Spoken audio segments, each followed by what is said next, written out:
Bismillahirrahmanirrahim. Assalamualaikum warahmatullahi wabarakatuh. Kita lanjutkan asistensi kita tentang praktikum farmasi fisik. Kali ini materi yang akan kita sampaikan yaitu materi tentang kelarutan.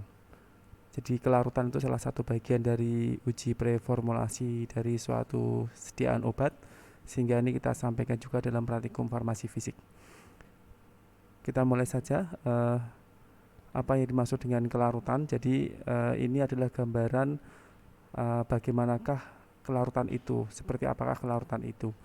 Kalau kita mempunyai sekumpulan serbuk obat, katakanlah ini gambarannya 1 sendok serbuk obat, kemudian serbuk obat itu kita masukkan ke dalam suatu gelas,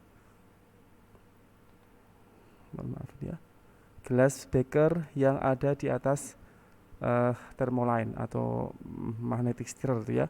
Kemudian kita tambahkan solvent ke dalamnya dan kita masukkan magnet.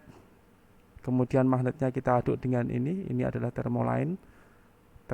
Kemudian kita masukkan magnet, maka serbuk yang semula seperti ini kita masukkan ke sini, kemudian kita aktifkan thermoline-nya, dia akan berputar untuk mengaduk, maka akan terjadilah suspensi di sini. Ini gambaran suspensinya, di mana partikel-partikel dari padatan itu terdispersi di dalam suatu solvent di sini.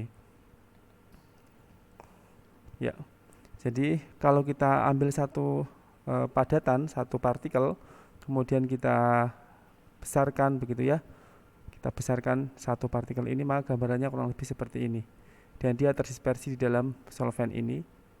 Ya, maka sebenarnya terjadi sebuah proses di mana molekul-molekul yang membentuk partikel ini lepas, terlarut, dissolve ke dalam medium. Jadi ini gambarannya adalah satu molekul yang lepas dari molekul-molekul yang lain, terdispersi, terlarut, dissolve, terlarut dari padatan ini, terlepas dari padatan ke solvent. Di sini adalah solvent yang mengelilingi partikel itu. Jadi satu lingkaran itu menggambarkan satu molekul obat. Inilah proses disolusi atau melarut. Kemudian ketika sudah ada yang melarut seperti ini, jadi di sini banyak itu ya molekulnya, pada waktu yang sama maka terjadi pula proses kristalisasi. Jadi ini adalah proses kristalisasi, molekul obat bergabung menjadi kristal atau menjadi partikel atau menjadi serbuk.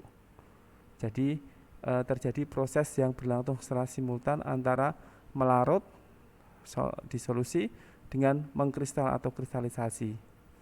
Itulah yang terjadi ketika kita menambahkan padatan ke dalam solvent dan jumlah padatannya itu banyak, berlebih gitu ya.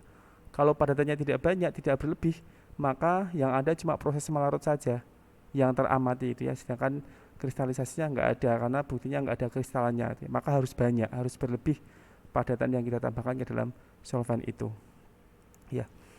Jadi dua proses ini, melarut dan mengkristal, ini terjadi secara simultan, dan kalau kita lihat dari waktu ke waktu, maka kecepatan pelarutan akan menurun dari waktu ke waktu. Jadi mula-mula larutnya cepat, lama-kelamaan melambat. Kenapa?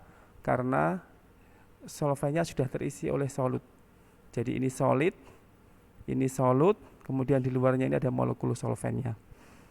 Kemudian sebaliknya dengan proses kristalisasi awalnya lambat karena baru sedikit solut yang siap untuk mengkristal di awal-awal waktu itu. Dengan berjalannya waktu, semakin banyak solut yang ada di solvent, maka terjadinya kristalisasi juga semakin cepat. Walaupun kecepatannya kristalisasi itu tidak akan melampaui kecepatan disolusi, kecepatan pelarutan. Jadi pelarutan semakin lama semakin melambat, kristalisasi semakin lama semakin cepat, tapi tetap tidak melewati kecepatan proses pelarutan itu. Hanya apa yang terjadi nanti, maksimal hanya sampai kecepatan pelarutan sama dengan kecepatan kristalisasi, tidak melampaui. Dan setelah terjadi kecepatan pelarutan sama dengan kecepatan kristalisasi itu kita katakan terjadi kesetimbangan antara solut, ini solut, membentuk kesetimbangan dengan solid atau padatannya. Jadi kesetimbangan antara solid dengan solut itu terjadi, maknanya adalah kecepatan pelarutan sama dengan kecepatan kristalisasi. Itulah yang disebut dengan kondisi setimbang. Dan pada kondisi setimbang itu berapa kadar solutnya di dalam solvent ini, itulah yang disebut dengan kelarutan. Jadi kelarutan itu apa? Jadi kelarutan adalah kadar solut pada kondisi setimbang. Ya, ini gambaran tadi yang saya katakan.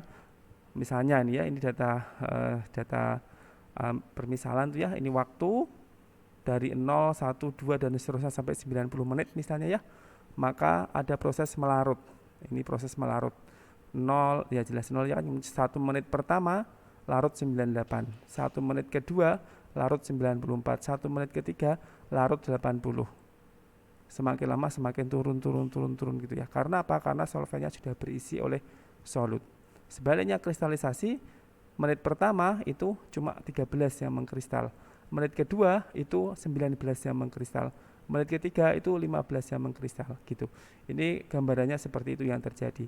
Tetapi dalam percobaan kita nggak akan tahu itu berapa jumlah mol obat yang melarut tiap waktu, ini nggak tahu kita. Kemudian berapa juga yang mengkristal tiap waktu itu nggak tahu kita. Yang kita tahu nanti adalah cuma kadarnya saja. Jadi kita nanti hanya menghitung menit pertama itu kadarnya berapa, menit kedua kadarnya berapa, menit ketiga kadarnya berapa dan seterusnya. Tidak tahu berapa yang melarut dan mengkristal. Kadar ini adalah hasil resultan atau gabungan dari yang melarut dengan yang mengkristal. Dan ini pun juga tiap waktu ya kan, jadi belum dikumulatifkan, nanti mesti kadar itu hasil kumulatifnya nanti ya. Oke. Kalau kita lihat dari seperti ini, maka ya pada waktu 30 menit itu kecepatan solubilisasi atau kecepatan disolusi 40, kecepatan mengkristal juga 40. Ini yang saya katakan tadi, terjadi kesetimbangan antara solut dengan solidnya. Jadi secara data sebenarnya percobaan uji itu 30 menit sudah selesai untuk data ini ya.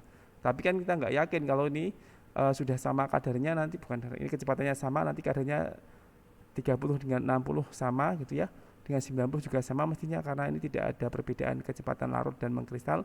Maka kalau cuma satu titik itu kita belum tahu ini sama apa belum, harus beberapa titik gitu ya. Jadi setelah tercapai kesetimbangan itulah kita katakan sudah selesai sebenarnya ya. Jadi waktu 30, 60 dan 90 itu akan menghasilkan kadar ya, di mana kadarnya kadar ke-30, ke-60 dan ke-90 itu akan sama, dan kadar itulah yang disebut dengan kelarutan. Oke. Tapi jangan salah ya, apa kalau sudah sama seperti itu otomatis itu nilai kelarutannya? Harus kita lihat lagi di sini ya, bahwa ada proses kristalisasi, dan adanya proses kristalisasi itu ditunjukkan dengan adanya kristal. Jadi selama uji proses kelarutan harus selalu masih ada kristalnya untuk menunjukkan bahwa ada proses kristalisasi yang besarnya sama dengan disolusi. Kalau sudah nggak ada kristalnya, berarti itu belum data kelarutan. Ya, mungkin kadarnya nggak meningkat, tetapi nggak ada kristalnya. Ya iya, kalau habis kristalnya kadarnya akan meningkat begitu ya. Jadi harus dua lah, ada kristalnya, kemudian kadarnya tidak meningkat, yang itu maknanya adalah solubilisasi atau disolusinya kecepatannya sama dengan kecepatan kristalisasi. Itulah yang disebut dengan kondisi setimbang. Ya, maka nanti kalau ini kecepatannya sama, kadarnya tidak berubah lagi dari waktu ke waktu, dan kadar itulah yang disebut dengan konsentrasi kesetimbangan. Itu disebut dengan kelarutan. Oke. Berapa kadarnya di sini? Coba kita sedikit kita hitung ya. Oke. Tadi data ini misalnya kita masukkan ke dalam Excel gitu ya. Ini ya, ada waktu, kemudian ada larutnya berapa kecepatannya tiap waktu ini ya, larut tiap waktu bukan kumulatif, kristalisasi juga tiap waktu bukan kumulatif. Kita bisa menghitung resultannya ya. Resultan itu adalah selisih antara jumlah yang larut dikurangi dengan yang mengkristal. Resultannya ini ya. Jadi dari waktu ke waktu itu tambah yang larut 85 kan, tambah 85, kemudian menit kedua tambah 75, menit ketiga tambah 65. Jadi ini dari larut dikurangi mengkristal gitu ya, dan seterusnya ya. Kemudian kita bisa menghitung kumulatifnya. Kumulatif itu adalah apa? Dari yang larut pada menit itu ditambah dengan yang larut sebelumnya. Misalnya ini ya, 85, kemudian 85 kumulatifnya, kemudian 100 ya. Oke, kita hitung lagi aja sini ya. Jadi sebentar, saya sebentar ngomongnya, kita cek dulu gitu ya. Oke. Jadi seperti ini data mentahnya gitu ya. Oh, mohon maaf ya. Kita paste aja dari sini. Data mentah yang kita miliki adalah waktu dengan jumlah yang kristal. Data mentahnya ini. Kita pindah ke sini misalnya ya. Ya, ini datanya. Kita kecilkan ya, jelek banget ini. Oke, kemudian kita bisa menghitung resultantenya atau jumlah dari sekian yang melarut dan sekian yang mengkristal itu berapa? Gitu ya. Ini kok ada 13 di sini muncul sebentar. Kita cek di mentahnya. Mengkristal ya, betul ya. Oke, ya. Maka resultannya adalah selisih dari yang melarut dikurangi dengan yang mengkristal. 85 yang tadi itu. Kita bisa tarik ke sini.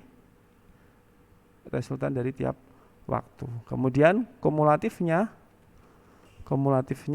mestinya adalah ini masih 0 di awalnya tentunya. Kemudian di sini awalnya 85 yaitu dari 0 tambah 85.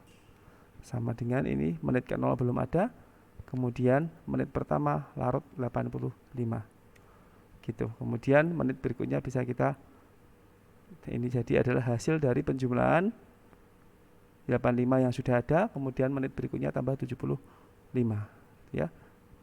Kita bisa tarik ke sana terus ya. Dah. Jadi ini adalah kadar tadi, kadar menit ke 0, kadar menit pertama, kadar menit kedua dan seterusnya. Kita bisa buat plot kadar versus waktu. Ya, ini waktu dan kumulatif itu kadar kumulatifnya ya, jumlah versus waktu. Kalau volumenya konstan maka menjadi kadar versus waktu.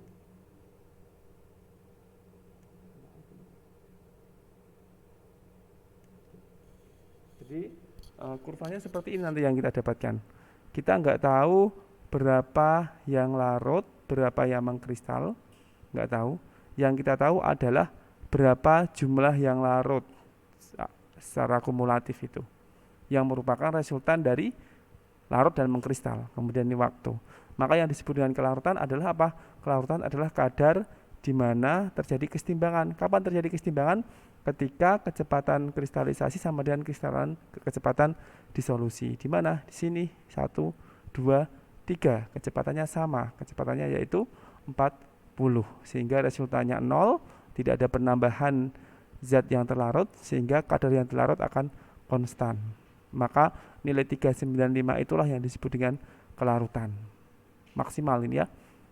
Nggak bisa tambah lagi, kenapa? Karena solvennya sudah penuh atau nama lainnya menjadi sudah jenuh. Itu nama lain dari kelarutan, yaitu konsentrasi jenuh nanti jadinya ya. Itu adalah definisi dari kelarutan. Oke. Jadi ini ulang tadi, kemudian apa simbolnya? Jadi kelarutan itu bisa diberi simbol S. S itu dari kata solubility, kelarutan bahasa Indonesianya ya, solubility atau kelarutan dalam bahasa Indonesia. Kemudian bisa juga simbolnya C, EQ, equilibrium concentration, konsentrasi kesetimbangan. Karena tadi kelarutan itu adalah konsentrasi, tapi konsentrasi di mana terjadi kesetimbangan.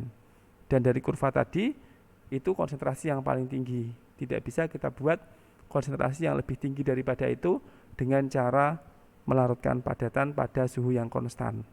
Kalau suhunya dirubah bisa. Kemudian kita turunkan, itu nanti bahasanya yang lain ya. Di bahasan mengenai larutan lewat jenuh, tapi itu di luar skop dari praktikum ini. Kemudian simbol yang lainnya adalah CS. C itu konsentrasi, S-nya saturated concentration, konsentrasi jenuh. Gampangannya penuh, jenuh itu penuh. Jadi solvent sudah penuh dengan solut, itu namanya kelarutan. Jadi kalau kelarutannya 20% atau 20 mg per liter, kita nggak bisa buat kadar 21 mg per liter dengan cara melarutkan pada suhu konstan kayak gitu, nggak bisa. Karena setelah mencapai 20, kita tambah lagi, nanti yang terjadi apa? Dia nggak mau mengisi lagi solvent, karena solventnya sudah penuh, solventnya sudah jenuh. Itu konsentrasi tertingginya seperti itu. Kemudian ketika ada suatu larutan, maka obat itu ada dua kemungkinan di sana. Obat bisa berupa ion, jadi obatnya bisa terion, dan juga obatnya itu bisa yang tetap dalam bentuk molekul. Jadi obatnya bisa terion, bisa juga bentuk tidak terion atau molekul. Katakanlah obatnya Ha, maka dia bisa berupa A-, itu obatnya kalau terion, dan berupa Ha untuk yang tidak terion. Maka konsentrasi obat yang tidak terion itu setelah timbang kita sebut dengan kelarutan intrinsik. Jadi kelarutan intrinsik adalah kelarutan obat yang tidak terion, simbolnya S0. Sedangkan yang terion plus intrinsik, ya, jadi konsentrasi obat total yang tidak terion maupun yang terion, atau ion plus S0, S0 yang tidak terion ya kan, itu disebut dengan kelarutan semu atau S, gitu saja ya. Itu dua macam kelarutan, ada kelarutan intrinsik, ada kelarutan semu. Nanti kelarutan intrinsik juga akan dibagi lagi, kelarutan ideal, kelarutan reguler, dan kelarutan non reguler. Saya kira nanti di kuliah di semester 3 sudah akan disampaikan di semester 3 ya. Jadi ini masih semester 2, belum sampai ke situ. Paling enggak Anda kenal dua dulu, yaitu intrinsik dan semu. Apa yang menentukan besarnya kelarutan dari suatu obat? Maka kita lihat tadi ada dua macam, kelarutan intrinsik dan kelarutan semu. Faktor yang berpengaruh terhadap kelarutan intrinsik otomatis berpengaruh pada kelarutan semu, karena kelarutan semu adalah kelarutan intrinsik plus ionnya gitu ya. Jadi kita bahas dulu mengenai kelarutan intrinsik. Pertama, persamaan Hildebrand dan Scott. Jadi persamaan itu menggambarkan faktor apa yang berpengaruh terhadap kelarutan. Ya, ini persamaan Hildebrand dan Scott tentang kelarutan ideal. Main log X2I, X2 itulah yang disebut dengan kelarutan. X itu kan kelarutan, X itu kan fraksi mol. Jadi ini kelarutan tapi dalam bentuk fraksi mol. Main log X2I. 2 itu artinya solut. Jadi ini adalah fraksi mol solut pada kondisi setimbang. X2. I artinya ideal. Ya, kenapa ideal? Karena dalam persamaan ini faktor yang berpengaruh ini hanya berasal dari solut saja, maka namanya ideal. Apa faktor dari solut yang berpengaruh terhadap kelarutan itu? Ya, yang pertama yaitu delta Hf, panas peleburan molar. Yang kedua yaitu ini T0. T0 yaitu titik lebur dari obat yang akan diuji kelarutannya. Ya. Kemudian faktor yang kedua berasal dari lingkungan, yaitu suhu jelas, tapi bukan dari solvent ini ya.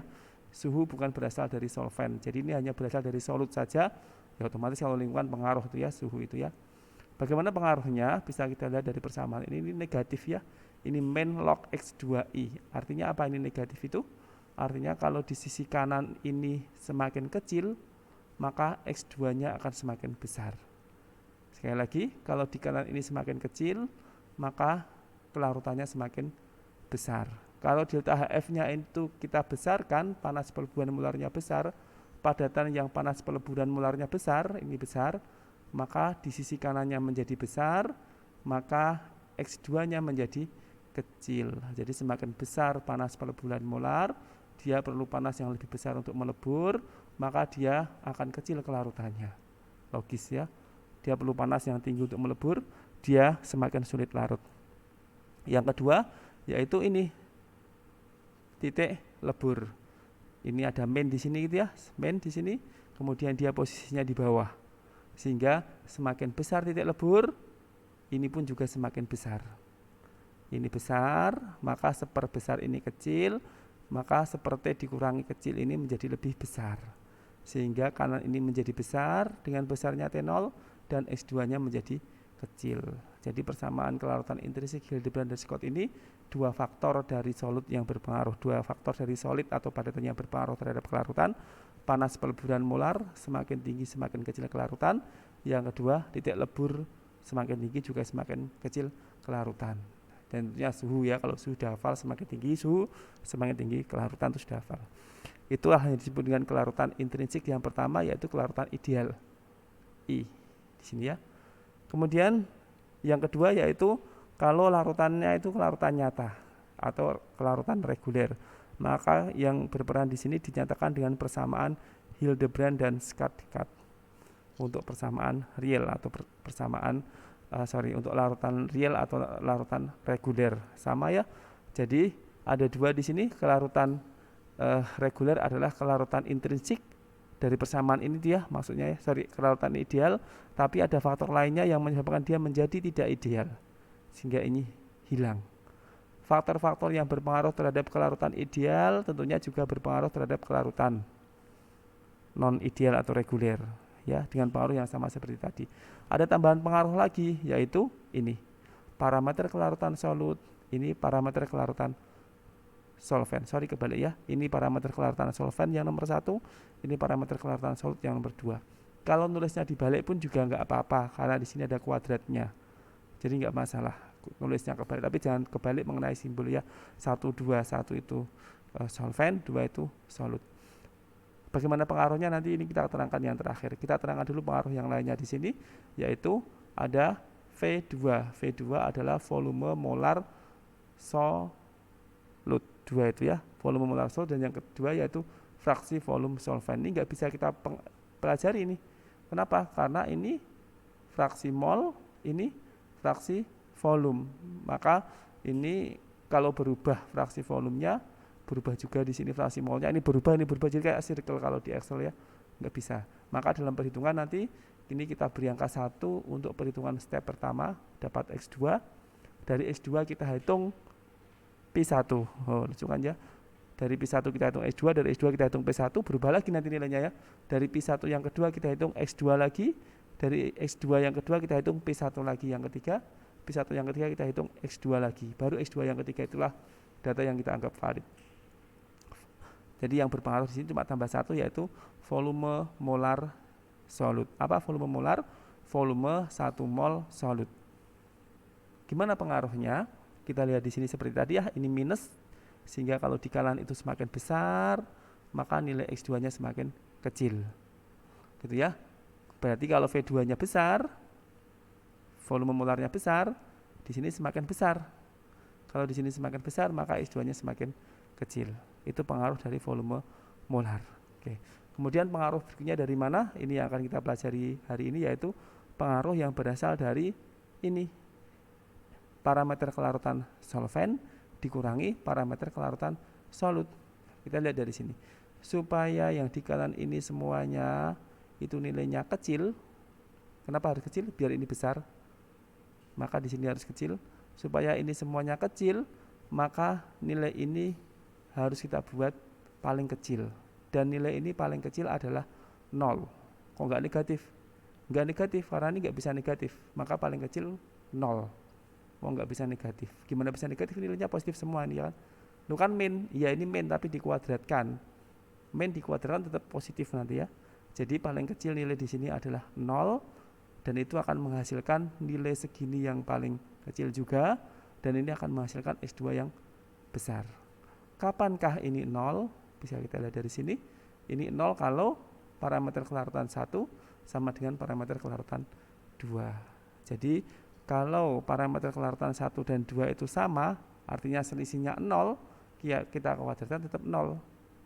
Sehingga nilai segini juga 0, dan itu adalah nilai yang paling kecil yang akan memberikan X2 yang paling besar. Kalau parameter kelarutan solut dan solvent itu tidak sama, maka ini ada nilainya, entah positif atau negatif, nggak masalah. Tapi kalau kita kuadratkan dia tetap jadi positif, sehingga di sini tetap ada nilainya. Kemudian di sini menjadi lebih besar dan X2-nya menjadi lebih kecil. Jadi kalau parameter kelarutan solut dan solvent tidak sama, X2-nya jadi kecil.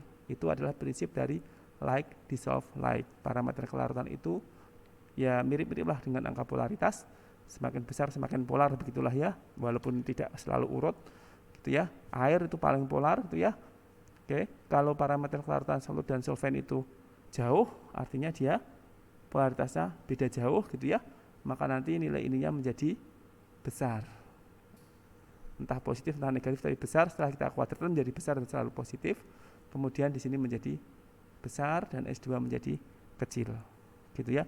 Jadi dia akan mendapatkan kelarutan paling tinggi kalau dia punya polaritas yang sama, punya parameter kelarutan yang sama, sehingga nilai ininya 0. Sehingga kalau ini 0, nanti menjadi kelarutan ideal karena ini enggak ada, ini sama persamaannya cuma ada tambahan ini saja. Oke, jadi itu adalah faktor-faktor yang berpengaruh terhadap kelarutan intrinsik, dan nanti yang kita pelajari adalah pengaruh dari parameter kelarutan si solvent. Kita variasi nanti parameter kelarutan solventnya, kemudian parameter kelarutan solutnya sudah cuma satu macam obat sehingga ini cuma satu. Berikutnya faktor yang berpengaruh terhadap kelarutan semu. Semua faktor yang berpengaruh terhadap kelarutan intrinsik ini tadi semuanya itu berpengaruh terhadap kelarutan semu ya, karena kelarutan semu itu adalah antara kelarutan intrinsik plus yang mengalami ionisasi. Yang berpengaruh terhadap kelarutan intrinsik sudah kita bahas. Sekarang yang berpengaruh terhadap ionisasi itu apa? Kita lihat persamaan Henderson-Hasselbalch. Ini untuk asam lemah kita ambil contoh saja, untuk basa lemah bisa kalian cari sendiri. pH sama dengan pKa plus log G per A. Ya, jadi faktor yang berpengaruh terhadap ionisasi adalah pH. Oke, jadi ini kalau kita balik menjadi log G per A sama dengan pH minus pKa. pKa-nya ke sana ya. Log G per A sama dengan pH minus pKa. G itu adalah ionnya, S minus S0, A itu adalah S0. Asam itu tidak terion, garam itu basa konjugat dari asamnya ini berarti ionnya. Gitu ya. Jadi semakin besar log G per A, semakin besar G per A, itu artinya semakin besar ionisasinya. Dan apa faktor yang berpengaruh terhadap ionisasi tadi? Ini pH minus pKa. Gitu ya. Semakin besar, sebelum ke pengaruh pH pKa seperti apa, kita lihat dulu dia sifatnya asam lemah atau basa lemah. Kalau dia obatnya bersifat asam lemah, maka semakin tinggi pH, semakin mudah ionisasi. Jadi obatnya bersifat asam lemah itu semakin tinggi pH semakin mudah mengalami ionisasi. Karena apa? Karena pH tinggi itu artinya di lingkungannya kekurangan H+. pH tinggi itu di lingkungannya kekurangan H+, maka Ha itu akan mendonasikan H+-nya ke lingkungannya sehingga terbentuklah banyak A-. Artinya dia mudah mengalami ionisasi. Yang kedua adalah pKa dari asam lemah itu sendiri. Semakin tinggi asam lemah itu, maka tentunya pH minus pKa-nya semakin kecil. Ya kan, ini kan pH minus pKa kalau digeser ke sana ya. pH minus pKa-nya semakin kecil karena pKa-nya tinggi. Ya, kalau pH minus pKa semakin kecil, berarti G per A-nya semakin kecil. Artinya ionisasinya semakin kecil dengan meningkatnya pKa. Gitu ya. Log G per A sama dengan pH minus pKa. Saya tulis di sini. Ya, pH sama dengan pKa plus log S minus S0, sehingga karena ionisasi itu besar, maka nanti S minus S0-nya menjadi besar. Ya, kalau S minus S0-nya besar, maka S-nya otomatis besar. Karena S0 ini relatif konstan pada variasi pH. Ya, sehingga S-nya yang berubah yaitu dari hasil ionisasi itu. Semakin besar ionnya, maka S-nya semakin besar. Kelarutan semuanya semakin besar. Jadi kalau kita melakukan uji kelarutan, maka nanti data yang kita dapatkan itu adalah kelarutan semu, karena metode uji yang kita pakai itu akan mendetek baik asam lemak bentuk molekul yaitu Ha maupun ion dari obat tersebut atau A-. Gitu ya. Berikutnya yaitu percobaan nanti yaitu mencari parameter kelarutan suatu obat non elektrolit. Jadi ini adalah kelarutan intrinsik karena non elektrolit, tidak mengalami ionisasi. Artinya apa? Kelarutan intrinsik besarnya sama dengan kelarutan semu. Karena tidak ada ionnya sehingga S sama dengan S0 plus 0. Karena non elektrolit jadi tidak ada ionnya. S sama dengan S0 plus 0 atau S sama dengan S0 berarti ya. Kelarutan intrinsik sama dengan kelarutan semu, nggak ada ionnya. Kita bisa mencari parameter kelarutan dari suatu obat yang bersifat non elektrolit tersebut atau yang kita asumsikan dia bersifat non elektrolit, misalnya asam lemah atau yang basa lemah yang derajat ionisasinya sangat kecil bisa kita abaikan ya, sehingga kita anggap dia non elektrolit. Apalagi setelah ditambah dengan bahan solvent yang namanya dioksan, ini semakin kecil lagi nanti ionisasinya itu ya. Bagaimana cara mencari parameter kelarutan suatu obat non elektrolit? Yang pertama yaitu kita siapkan satu seri pelarut campur. Jadi pelarutnya dicampur supaya apa? Supaya kita bisa mendapatkan variasi parameter kelarutan dari solvent. Misalnya kita campur dioksan yang parameter kelarutannya 10 dengan air yang parameter kelarutannya 23,45. Kita campur dioksan dan air dengan porsi tertentu, misalnya 1:10, 1:9, 2:8, 3:7 dan seterusnya itu ya. Boleh kayak gitu. Boleh juga kalian tentukan dulu parameter kelarutannya pinginnya berapa sehingga saya harus mencampur berapa-berapa. Boleh. Contoh yang ini ya, kita tembak dulu parameter kelarutannya ingin 12. Berapa dioksannya, berapa airnya. Kita hitung dengan menggunakan persamaan ini. Parameter kelarutan campuran sama dengan parameter kelarutan solvent pertama yaitu dioksan kali fraksi volume dioksan tambah parameter kelarutan air kali fraksi volume air. Jadi ini rumus yang sangat umum di banyak bahasan gitu ya. Ada juga dulu tentang isotop itu BM rata-ratanya berapa juga pakai rumus ini. HLB campuran surfaktan juga pakai rumus ini. Walaupun berbeda di sini ya. Ini kan ini fraksi volume. Kalau yang itu ada yang fraksi berat ya, ada juga yang fraksi mol. Jadi banyak macam tapi intinya fraksi itu ya. Rumus yang sangat umum di sini. Apa fraksi volume itu? Fraksi volume adalah fraksi volume dioksan adalah volume dioksan per volume campuran. Fraksi volume air berarti volume air per volume campuran atau volume campuran itu sering kita katakan sebagai volume total, gitu ya. Jadi ini volume total. Volume dioksan per volume total adalah fraksi volume dioksan. Volume air per volume total adalah fraksi volume air, gitu ya. Kemudian ini kalau kita kalikan dengan volume total, jadi ini volume total ya, ini volume total. Ini kita kalikan berarti sini volume total kali parameter kelarutan campuran sama dengan parameter kelarutan dioksan kali volume dioksan per volume total kali volume total. Berarti volume totalnya bisa kita corek. Kemudian di sini juga volume totalnya bisa kita hilangkan sehingga persamaannya menjadi seperti ini. Volume total kali parameter kelarutan campuran sama dengan volume dioksan kali kali parameter kelarutan dioksan tambah parameter kelarutan air kali volume air. Misalnya buatnya mau 100 ml, maka volume dioksan adalah 100 dikurangi volume air. Totalnya adalah 100, VA-nya VA, VD-nya 100 dikurangi VA. Sehingga nanti kita bisa menyelesaikan persamaan ini.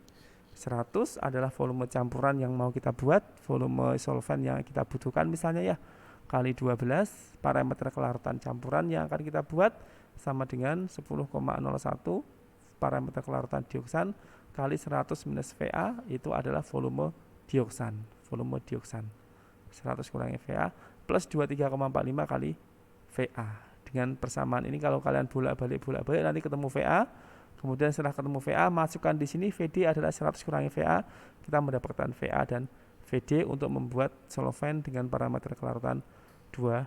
Setelah itu solvent yang banyak tadi misalnya 12, kemudian 13, 14, 15, 16, 12 dan seterusnya sampai 20 misalnya ya.